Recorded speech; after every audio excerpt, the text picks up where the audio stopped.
아멘. 이 시간 우리 하나님 말씀 보겠습니다. 다 같이 보실 말씀은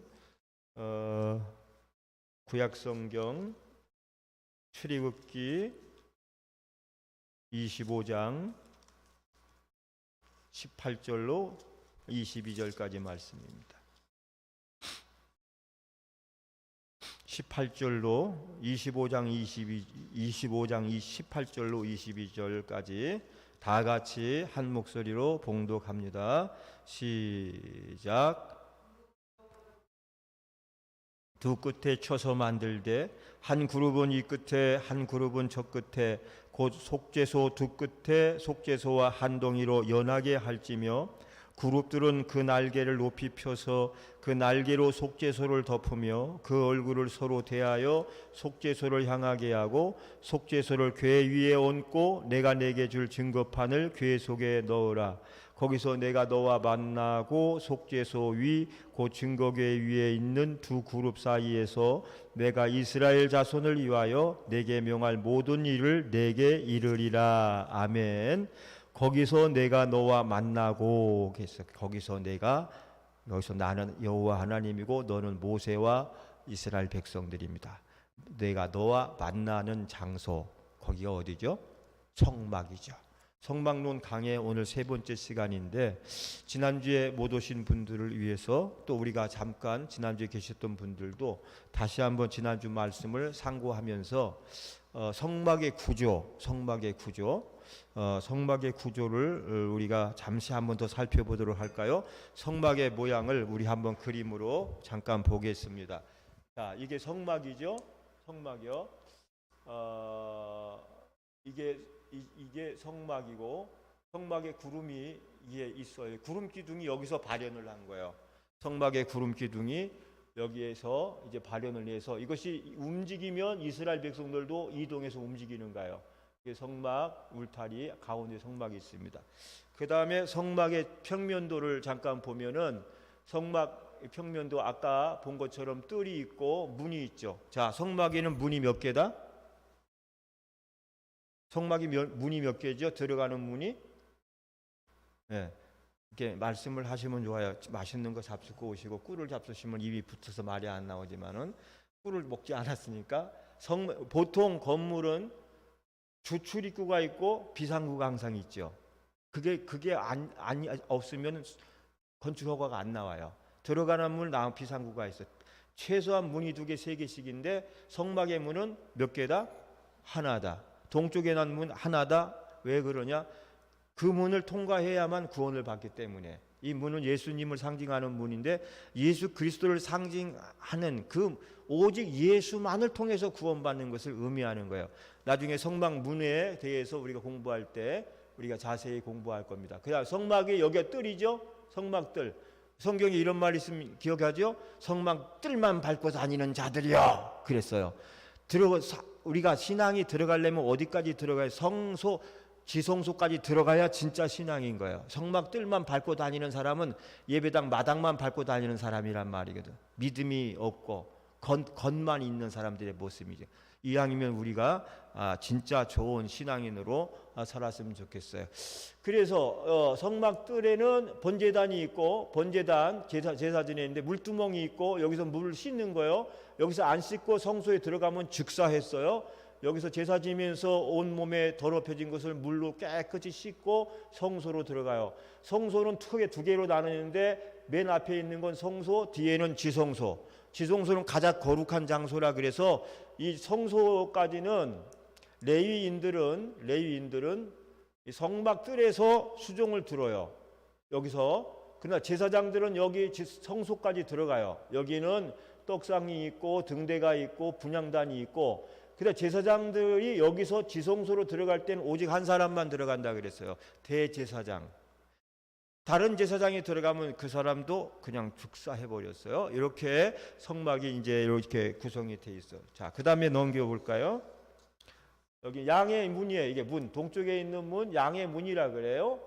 여기 있죠. 그 다음에 또 성막 울타리가 이렇게 중간중간에 기둥을 세워서 하얀 양장을 쫙 쳐서 이렇게 성막 울타리를 구성을 했어요. 그 다음에 성막이 그다음 또 보여주세요. 성막의 기구 이게 번제단이에요. 번제단 제사 지내는 거. 번제단 번제 얘기하잖아요. 여기다가 고기를 올려서 하나님께 불로 태워서 제사 지내는 거. 그 다음에 이거는 물두멍. 아까 말씀드렸죠. 성막 번제단에서 제사 지내면 온몸에 피도 묻고 오염된 것들이 묻으니까 씻고서 성소로 들어가야 돼서 이것이 필요해요. 그 다음에 이거는 뭐죠? 고기대야. 고기를 제사 드릴 고기를 잘라서 각을 뜬 고기를 옮기는 거예요. 고기 옮기는 그릇. 그 다음에 고기 갈고리. 고기를 착 잘 찍어야 되죠. 그래서 교회는요 성도들을 비유로 할 때 고기 대야 같은 성도들이 최고예요. 여기서 고기는 영혼의 고기인 거예요. 밖에서 아주 그냥 불신자들을 자꾸 데리고 오는 사람을 고기 대야라 그래요. 그런데 아주 전도 잘하는 사람 보면 갈고리 잘 찍어. 고기를 잘 찍어서 오는 사람이 있다고. 그래서 성도들 중에서 고기에 대야도 필요하고 갈고리도 필요하고, 갈고리가 때로는 막 떨어질라 그럴 때, 신앙의 믿음이 떨어질라 그럴 때 딱딱 붙여주는 사람이 갈고리 신자인 거예요. 저 집사님 요즘 시험 들으려 그래. 그럼 가서 다 붙여주는 거야. 떨어지지 못하게 고기 찍어서. 그게 이제 갈고리인데, 그 다음에 또 보면 이거는 뭐죠? 제통. 제사를 지내다 보면은 고기를 태우기 때문에, 제물을 태우기 때문에 막 거기서 이게 탄 끓음도 생기고 재도 나와요. 근데 끓음과 재를 바로바로 처리를 안 하면 이것이 온통 성막을 시커멓게 만들겠죠.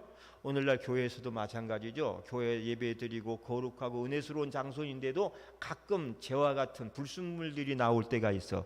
그래서 재통 같은 신자가 자리를 잡고 있으면 교회에 무슨 일만 생기면 그걸 갖다 다 집어있는 거야. 재통에다가 시끄러운 소리 나올 것 같으면 재통에 집어있고, 또 안 좋은 소리 나면 재통에 집어있고, 시험 들 사람과 재통. 그래서 문제가 생기자마자 문제를 바로바로 해결해 주는 사람이 재통신자예요.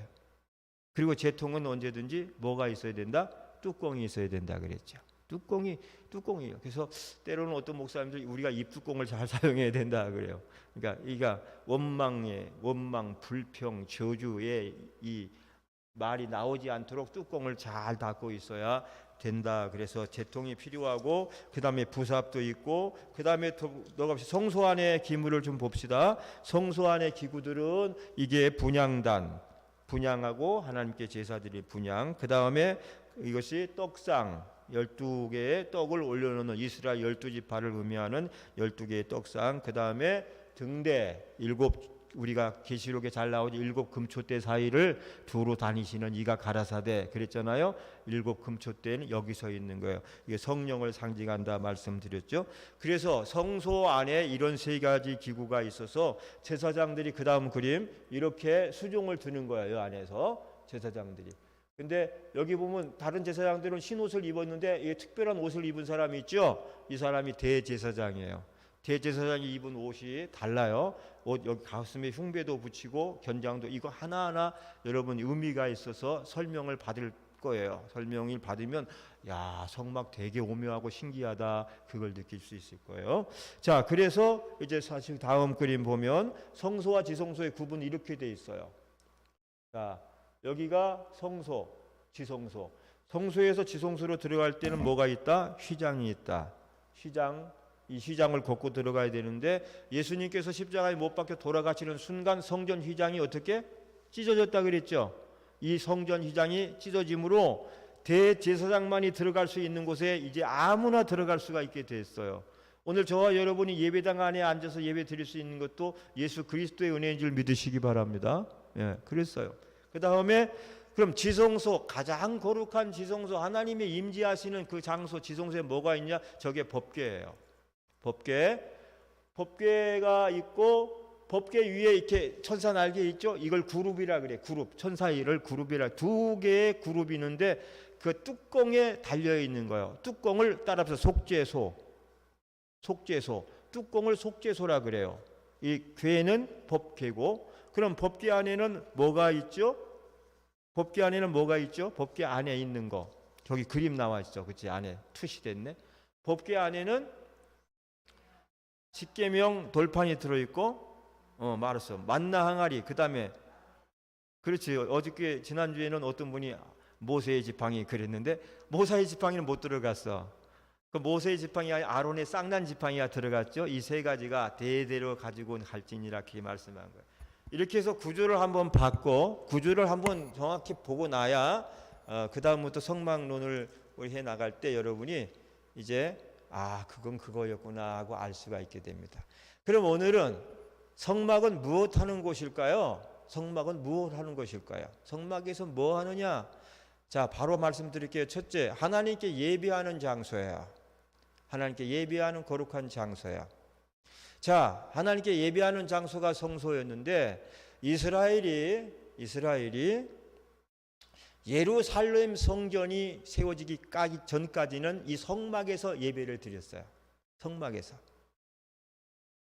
그런데 이제 하나님께 예배하는 예배의 변천사가 있어요. 예배의 변천. 창세로부터 시작해서 쫙 초대 교회에서 오늘 우리 시대까지의 예배의 변천사가 있어. 어떻게 되냐면 최초의 예배는 제단에다 쌓아. 제단 쌓았다 그래서. 기억나죠? 제단 쌓는 제단 시대가 있었어요. 그 다음에 성막 시대가 있고 성막 시대 다음에 성전 시대가 있고 성전 다음의 시대가 초대 교회, 오늘날의 교회 시대예요. 잠깐씩 살펴보겠습니다. 자, 첫 번째로 제단 시대 그림을 보여주시고, 자, 이것은 돌로 제단 쌓고 하나님께 제사할 때 하나님이 강림하시는 장면인 거예요. 자, 이스라엘이 아담 시대부터 창세기의 아담 시대부터 모세의 성막 시대까지는 제단을 쌓았어요. 제단을 쌓고 하나님께 제사를 드렸어요. 최초의 기록은 창세기 4장 3절에 아담의 아들들 누구죠? 가인과 아벨 두 사람이 하나님께 드리는 제사가 나와요. 4장 3절 다 같이 시작. 세월이 지난 후에 가인은 땅의 소산물로 제물을 삼아 여호와께 드렸고 아벨은 자기도 양의 첫 새끼와 그 기름으로 드렸더니 여호와께서 아벨과 그 제물은 열납하셨습니다. 이것이 하나님께 제사 드린 최초의 기록이에요. 물론 아담도 제사를 드렸겠지만 기록은 가인과 아벨의 제사가 나왔어요. 이때는 돌제단에서 제사를 드렸어요. 그 다음에 홍수 심판이 끝나고 난 다음에 구원받은 노아가 방주에서 나오자마자 드리는 것이 뭐죠? 제사예요.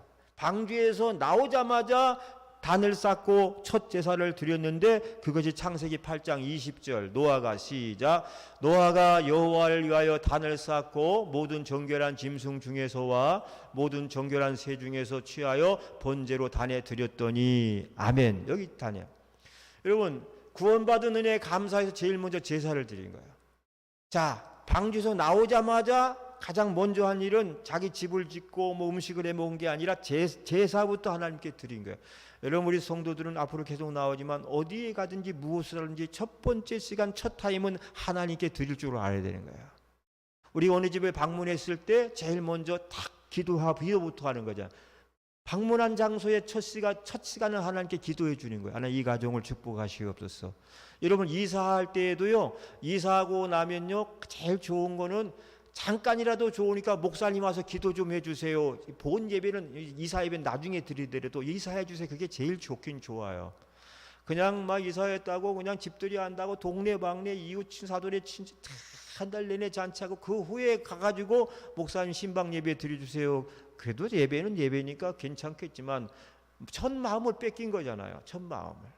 가장 우리는 하나님이 우선이고 중심이니까 모든 삶의 첫 시간 첫 것은 하나님에게 내가 드릴 수 있어야 된다고요. 자, 그랬어요. 그 다음에 아브라함이 제단을 쌓았고 이삭도 제단을 쌓았고 또 야곱도 돌단을 쌓고 제사를 드렸어요. 그리고 야곱 때에 흉년이 들자 식솔들 70명을 거느리고 애굽에 들어갈 때까지 돌로 제단을 쌓았어요. 그러다가 430년이 흐른 다음에 모세가 하나님의 명을 받고 이제 출애굽을 했어요. 그렇죠? 출애굽을 했을 때 오늘 우리가 지금 나가는 출애굽하고 난 다음에 하나님께서 성막, 십계명과 성막을 주면서 성막을 지어라. 우리가 읽은 말씀은 성막을 짓는 거거든. 성막을 짓는 성막 시대가 됐어요. 자, 이게 성막 시대죠. 이제 하나님께서 광야에 성막을 짓도록 명령하고 여기서 제사를 지내겠어요. 그 다음에 성막 시대가 끝나고 가나안에 들어가서 가나안의 한 민족이 됐을 때에 드디어 솔로몬 왕 때, 이스라엘의 3대 왕이 솔로몬이에요. 저를 봅시다. 얼마나 피곤하셔. 하루 종일 일하고 고단하죠. 자, 나 같으라도 졸음이 오겠다.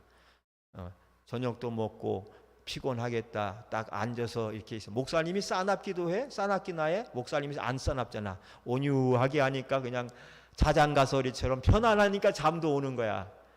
정말 무서운 목사님 밑에서 한 몇 년 훈련 받았는데 잠이 어디서 잠이 와. 너무 무서우니까 잠도 못 와. 안 오는 거야.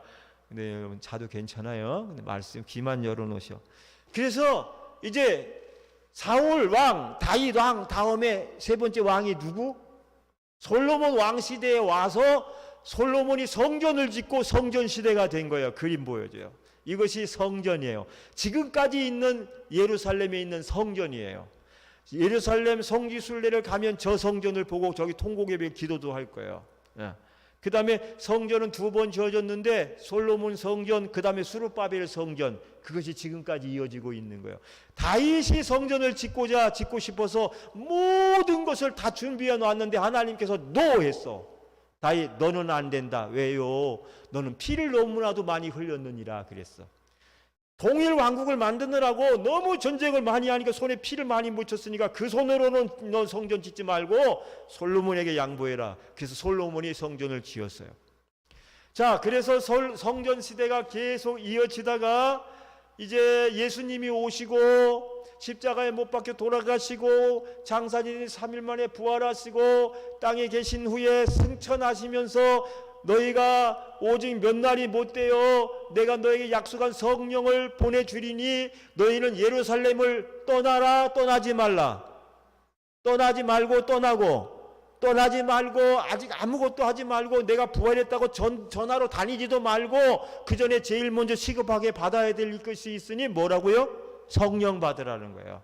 성령 받아라. 성령부터 받고 전하고 성령부터 받고 부활을 전하고 성령 받고 교회 세우고 그러는 거예요. 성령을 받으라. 그래서 이들이 마가의 다락방에서 열흘 동안 간절히 모여서 기도했을 때 오순절날 성령이 강림하시고 그때부터 막 교회가 시작될 때 오늘날의 교회 시대 그림 교회 시대가 됐어요. 그렇죠? 자, 따라합시다.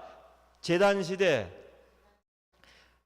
알죠? 성막 시대, 성전 시대, 교회 시대, 이렇게 하나님께 예배하고 제사하는 그 제사의 흐름이 이렇게 흘러왔어. 오늘날 저와 여러분은 하나님께 교회에서 예배하는 예배 시대에 살고 있는 줄로 믿습니다. 아멘. 그래서 성막은 하나님께 예배하는 장소. 두 번째, 성막에서 뭐 합니까? 성막은 죄인을 만나 주시는 장소예요. 여러분, 성경 말씀대로 하면 죄인은 하나님을 절대 만날 수 있다 없다? 없다. 만나면 어떻게 된다? 죄인인 채로 하나님을 보거나 하나님을 만나면 어떻게 된다? 죽었어요. 사망했어요. 거룩한 옷을 입은 제사장이라도 지성소까지 들어가서라도 잘못 제사를 지내다가 거기서 즉사하는 제사장들도 있었다고요. 그 제사장들은 치마를 입었는데 치마 밑에 뭘 달고 들어간다 그랬어요? 방울. 딸랑딸랑 거기 안에서 분향하고 뭐 할 때 소리가 나야 살아있다는 증거예요. 한 시간 동안 소리가 안 나면 죽은 거야.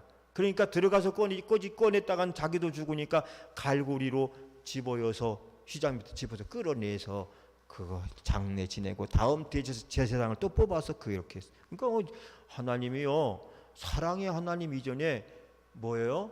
두려움의 하나님이기도 한 거예요. 그러니까 아무나 그렇게 무섭게 하시는 분은 아니고요. 그러니까 죄인은 하나님을 볼 수도 만날 수도 없어요.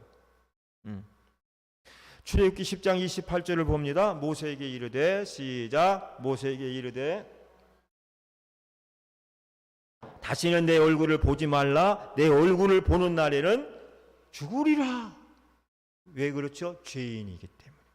죄인으로서는 하나님을 볼 수가 없어. 그래서 여러분 이사야 선지자가 왕궁에서 왕궁교회 목회자인데 왕 앞에서도 말씀을 전하고 설교하는 그런 사람인데 그가 환상을 봐요. 이사야 6장 5절에 하나님을 보는 거예요. 보고 난 다음에 그가 이렇게 고백해요. 시작. 그때 내가 말하되 화로다 나로 망하게 되었다. 나는 입술이 부정한 사람이요 입술이 부정한 백성 중에 거하면서 만군의 여호와신 왕을 배웠음이로다. 여호수아 아니 이사야가 막 부들부들 떨면서 막 그러는 거예요. 난 화로다 화로다 난 죽게 되었다 망하게 되었다 죄인인 이 몸으로 하나님을 봤으니 난 죽었. 그렇게 그가 고백을 하고 있는 거예요. 그것처럼 하나님은 거룩하고 완전하시고 하나 영광으로 충만하시기 때문에 죄라고 하는 건 조금 더 용납하지 않으신 분이에요. 여러분 물과 기름이 섞일 수가 있어요 없어요? 못 섞이죠. 물과 기름이 섞이지 못하듯이 하나님과 죄인이 공존할 수가 없어요. 여러분 극장 구경 가본 지가 꽤 오래되셨죠? 그래도 가보시긴 하셨죠? 극장 가면 밖에 있다가 갑자기 극장 안에 탁 들어가면 여러분 앞이 잘 보여요 안 보여? 안 보여서 더듬 가잖아요. 그죠?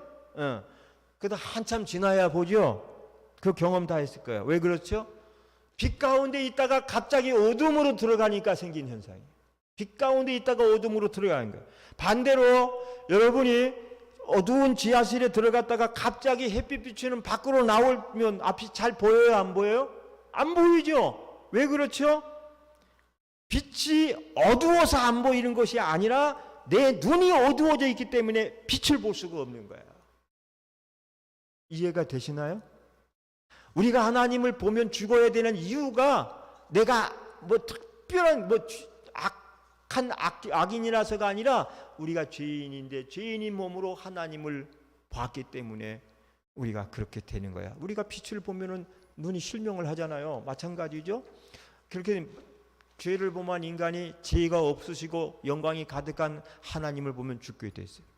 로마의 황제 트라이안이 어느 날 유명한 유대 랍비에게 이런 얘기를 했어요. 랍비여, 나도 당신이 믿는 하나님을 보고 싶소. 보여만 주면 나도 믿겠소. 랍비가 말해요. 왕이요, 당신은 하나님을 볼 수가 없습니다. 폐하가 왕을 뵈면 죽습니다. 왜냐하면 죄로 부패한 인간은 하나님을 볼 수 없기 때문입니다. 그러니까 왕이 그런 말이 어디 있어? 나는 꼭 하나님을 봐야 되겠어. 보여주시오. 근데 마침 정오에 뜨거운 태양이 내리쬐고 있었어요. 그러니까 이 랍비가 폐하, 그렇다면 저 눈부신 태양을 바라보십시오. 그랬어. 황제는 태양을 혼자 바라봤어요. 눈이 부셔서 아무것도 보이지 않는다. 그런 거예요. 뭐가 부셔서? 눈이 부셔서 아무것도 보이지 않는다. 그런 거예요. 그러니까 뭐예요? 폐하, 사람은 피조물인 태양도 바라볼 수 없거늘 어찌 창조주 하나님을 볼 수가 있겠나이까. 그러니까 그때서야 끄떡끄떡했다는 거예요. 여러분이 아이들을 키워보셨잖아요. 어린아이의 사랑스럽고 순수하고 맑은 그 어린아이의 눈을 물끄러미 바라볼 때 죄를 지은 사람이 순진한 아이 눈망울조차 제대로 볼 수 없다고 하는 거예요. 저도 아이를 키워보지만 아이의 이렇게 눈을 보면 참 볼 수가 없을 때가 많아요. 제가 부끄럽구나 그럴 때가 많이 있어요. 그래서 사람들이 철이 안 든 사람들이 아이를 낳으면 철든다는 얘기가 아이를 보면서 내가 이 아이 앞에 부끄럽지 않은 아빠가 엄마가 돼야 되겠다 결심한다는 거죠. 그럴 거예요. 여러분, 우리 피조물은 태양의 광채조차 볼 수 없고 어린아이의 맑은 눈망울조차도 함부로 볼 수 없거늘 하물며 죄인이 죄 없으신 하나님 어떻게 만날 수가 있겠어요? 어떻게 만날 수 없죠. 그러나 그럼에도 불구하고 하나님이 죄인인 인간을 만나주시는 유일한 장소가 있어요. 그것이 어느 곳이죠? 성막이었어요. 할렐루야. 아무도 만날 수 없고 만나볼 수가 없을 때에 하나님을 만나면 죽을 수밖에 없는 시대에 유일하게 하나님을 만날 수 있는 장소가 성막이에요. 성막. 아까 읽었죠? 출애굽기 25장 22절 한번 봅시다. 시작. 거기서 내가 만나고 속죄소 위 곧 증거궤에 있는 두 그룹 사이에서 내가 이스라엘을 자손을 위하고 내가 명할 모든 일을 내게 이르리라 그랬어요. 거기서 너와 내가 만나고는 여러분 오늘날 교회에도 적용되는 줄 믿으시기 바랍니다. 교회 오면 여러분 눈에 보이지 않으시지만 하나님이 내가 너를 만나주리라고 한 장소가 교회예요. 성전, 솔로몬이 성전을 짓고 준공하는 날 하나님이 영광이 임재하여서 내가 이곳에 내 눈과 내 귀를 두고 너희가 와서 예배하면 내가 너희를 만나주리라 그랬어요. 할렐루야. 그래서 하나님께서 죄인 우리를 유일하게 만나주신 장소가 성막이요 성전이요 교회였다고요. 그래서 성막은 하나님께서 죄인인 우리를 초대하신 장소이고 죄인이 합법적으로 하나님을 만날 수 있는 장소가 된 것이에요. 할렐루야. 그러니까 은혜롭죠. 세 번째, 성막은 죄사함을 받는 장소예요. 죄사함을 받는 장소가 성막이에요. 여러분 이스라엘 백성들이 죄를 범했을 때 죄사함 받는 장소가 성막이에요. 예를 들어 볼게요. 이스라엘 백성 중에 누군가 죄를 범했어요. 그럼 어떻게 사함을 받을 수 있을까요? 죄를 지은 자가 먼저 흠없고 점없는 양을 가지고 제사장에게로 나와요. 제사장에 나오면 제사장은 그 양에게 이렇게 안수하는 거예요. 안수는 손을 얹고 기도하잖아요. 주여 하고 안수하면서 하면 그 사람이 죄가 전가되는 거예요. 이 사람의 죄가 양에게 전가하는 의식을 치러요. 그러면 그 후에 그 양을 끌고 들어가서 양을 잡아서 피는 번제단에 뿌리고 피가 죄사함이 있는 거거든. 예수님이 피 흘리신 것이 우리의 죄를 사해 주시기에 그 피는 번제단에 뿌리고 그 양은 번제단에 올라서 태워서 제사를 다 태웠어요. 그리고 나면 제사장이 그 사람 앞에서 이렇게 선포합니다. 여호와여 이 양의 피를 받으시고 이 피를 보시고 이 주의 백성의 죄를 사하여 주옵소서. 그런 거예요. 그러면 내가 양의 피를 보고 내 백성의 죄를 사하노라 하나님이 하시는 거예요. 아멘.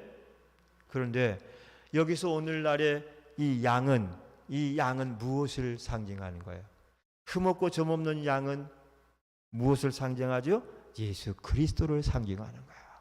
예수 그리스도가 인류의 죄를 사하시기 위해 이 땅에 오신 어린 양인 겁니다. 흠이 없고 점없는 양이에요.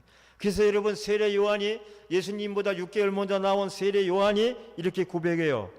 요한복음 1장 36절에 예수의 시작 예수의 다니심을 보고 말하되 보라 하나님의 어린 양이로다. 아니 뭐 멀쩡한 30세 청년이 돌아다니는데 어린 양이라 그래? 이것은 성령의 계시를 받고 예언한 거예요. 저 예수는 인류를 구원하기 위해 오신 하나님의 어린 양, 죄 사함을 주는 어린 양이로다 라고 계시한 거예요. 또 베드로전서 1장 18절에 베드로가 이렇게 말해 너희가 알거니와 시작 너희가 알거니와 너희 조상의 유전한 망령된 행실에서 죄 가운데에서 구속 죄사함 받은 것은 은이나 금같이 없어질 것으로 된 것이 아니요 뭐지요? 오직 흠없고 점없는 어린 양 같은 그리스도의 보배로운 피로 한 것이니라. 아멘. 그 예수의 피로 저와 여러분의 하나님을 볼 수도 가까이 할 수도 없는 죄를 씻어주시기 위해서 예수님이 땅에 오셨고 십자가에 돌아가신 거야. 그러므로 여러분 우리가 하나님 앞에 이렇게 나올 수 있는 것은 우리가 의로워서가 아니에요. 남보다 더 착해서가 아니에요. 마음이 고와서도 아니죠. 바로 예수 그리스도의 거룩한 피가 우리의 죄를 덮었기 때문에 그런 겁니다. 예수의 피가 우리의 죄를 덮었어요. 예수의 붉은 피가 우리의 시커먼 죄를 덮어서 검은 죄는 보이지 않고 예수의 피가 보이기 때문에 유월했던 유월절에 그 예수의 그 어린 양의 피처럼 하나님이 한 죄인을 보실 때 죄인의 그 시커먼 죄를 보는 것이 아니라 그를 덮고 있는 예수의 피를 보고 넘어가게 되는지를 믿으시기 바랍니다.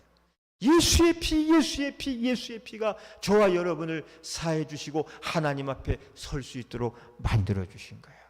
그래서 하나님께서 우리가 이렇게 주님 앞에 나올 때 우리가 여러분 뭐 죄사함을 받고 용서를 받았어도 또 나가면 또 죄 짓고 또 자범죄를 짓고 오잖아요. 그죠?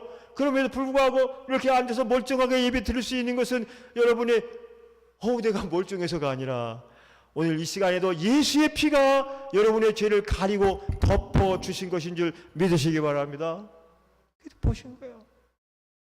그래서 죄인이 죄 용서받을 수 있는 곳이 성막이에요. 죄인이 죄 용서받을 수 있는 곳이 예수 그리스도의 아래에서인 거예요. 그러면 여러분 예수 그리스도의 피 흘리심을 기억하시기 바랍니다. 예수의 피가 모든 죄와 사망 권세를 무찌르고 마귀 권세도 무찔러요. 기록에 의하면 예수님은 고난당하실 때 3시간 동안 매를 맞으시고 9시간 동안 피를 흘리셨다 그래요. 온몸에 피를 한 방울도 남겨 다 쏟으신 거예요. 우리를 구원하기 위해서. 그 흘리신 피가 오늘 저와 여러분의 죄를 사하신 것입니다. 할렐루야.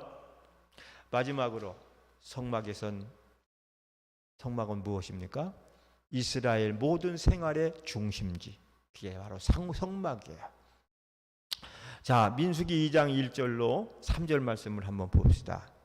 자, 여호와께서 시작. 여호와께서 모세와 아론에게 일러 가라사대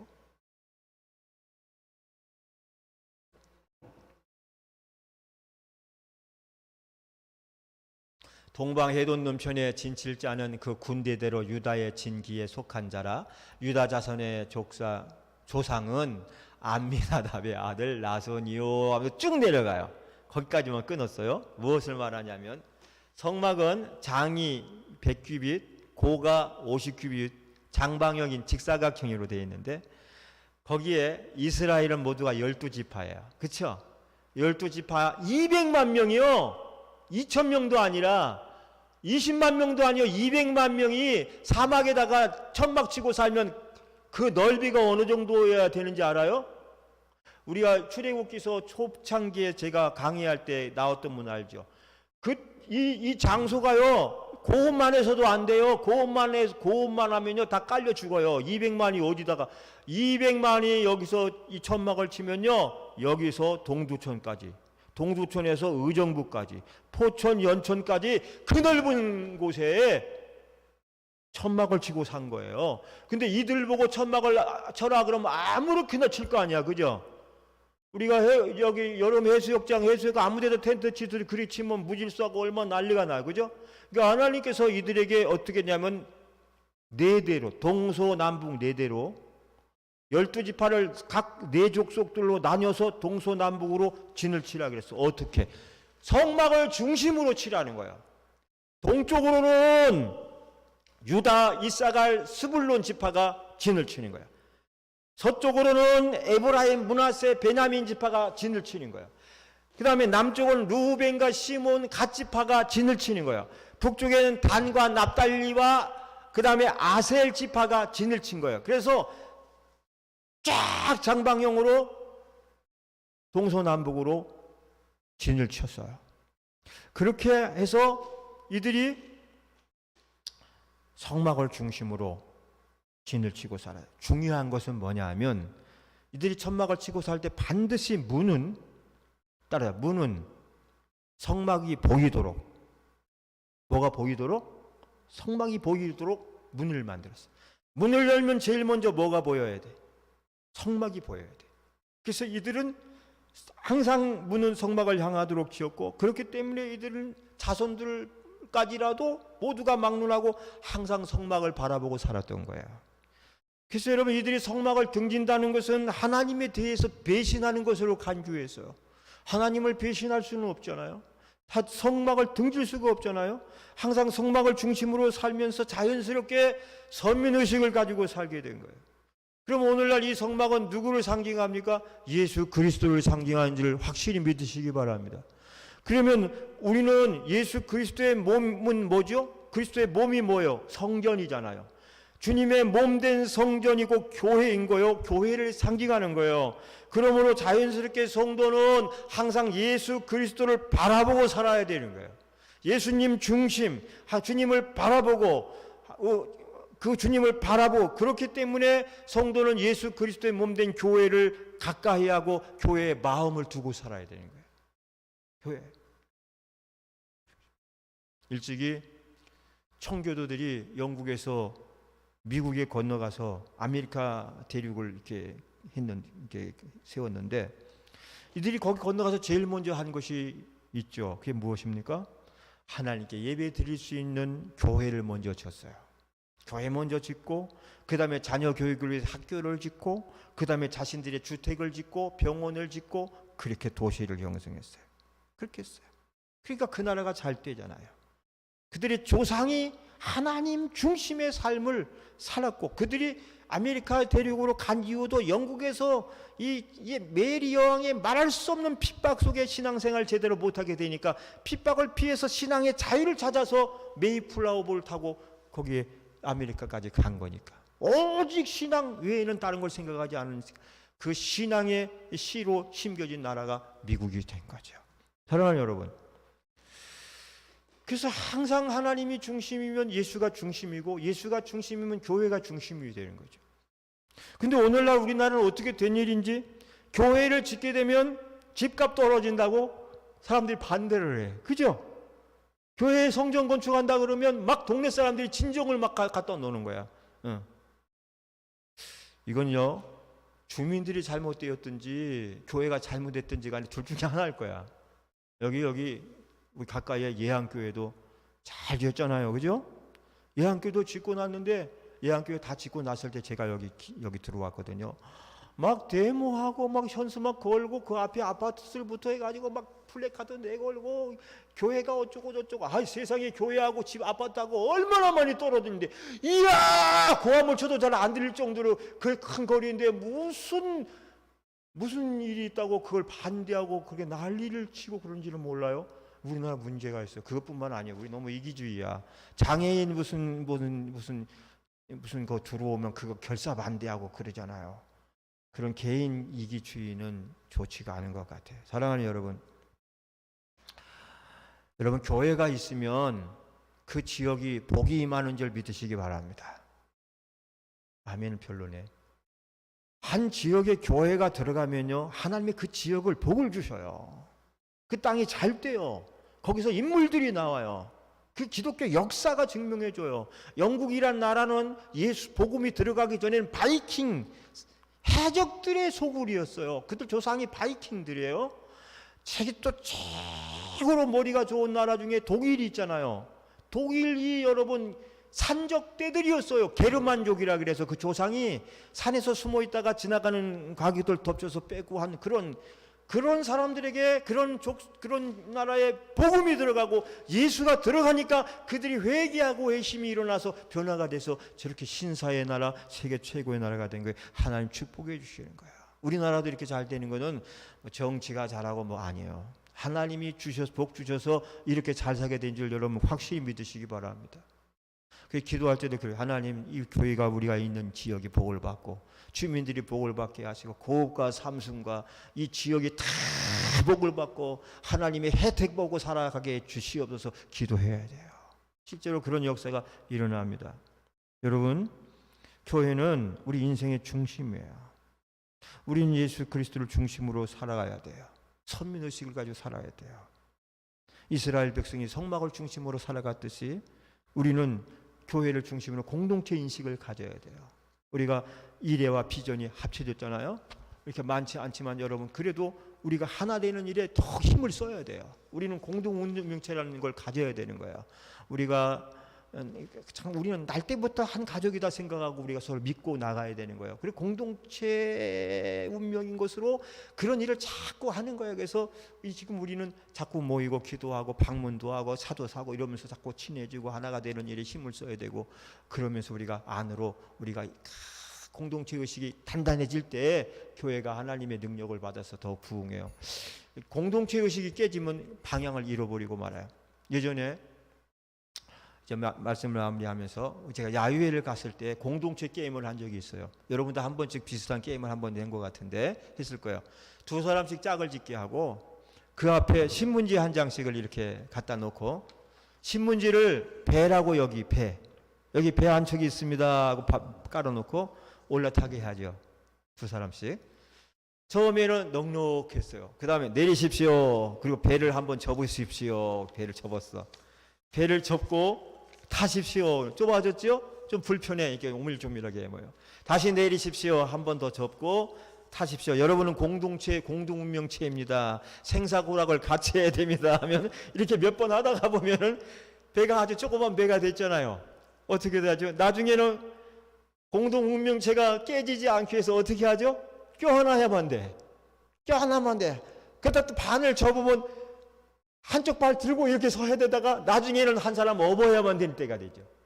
업고 서 있게 된다고 마지막에. 그래야 가능해. 그러다 보면은 이 공동운명체가 뭐인지를 알게 되잖아요. 서먹서먹하고 널찍널찍 했던 사람들이 가까이지고 우리가 공동운명체로 살아야 되기 위해서 깨지지 않기 위해서 힘을 합쳐야 되고 안아줘야 되고 업어줘야 되고 같이 가야 되는 그런 거예요. 여러분, 이스라엘 지파가 12지파가 있는데 한 지파가 침략을 받았을 때 다른 지파가 그냥 구경만 하고 있지 않았어요. 힘을 합쳐서 공동운명체였기 때문에 같이 나가서 싸워줌으로써 12지파가 건재할 수가 있었던 거예요. 서로가 서로를 지켜주는 거예요. 지금도 이스라엘은 그 전통을 살려서 결국 공동운명체로 승리하고 있어요. 교회는 그리스도 예수 안에서의 하나의 공동체인 줄 믿으시기 바랍니다. 목사는 성도를 위해 주고 성도는 목사를 위해 줘야 되는 거예요. 목사는 성도를 사랑해 줘야 되고 성도는 목사를 사랑해 줘야 되는 거예요. 목사는 성도를 존중하고 존경해 줘야 되고 성도 또한 목사를 존경해 줘야 돼요.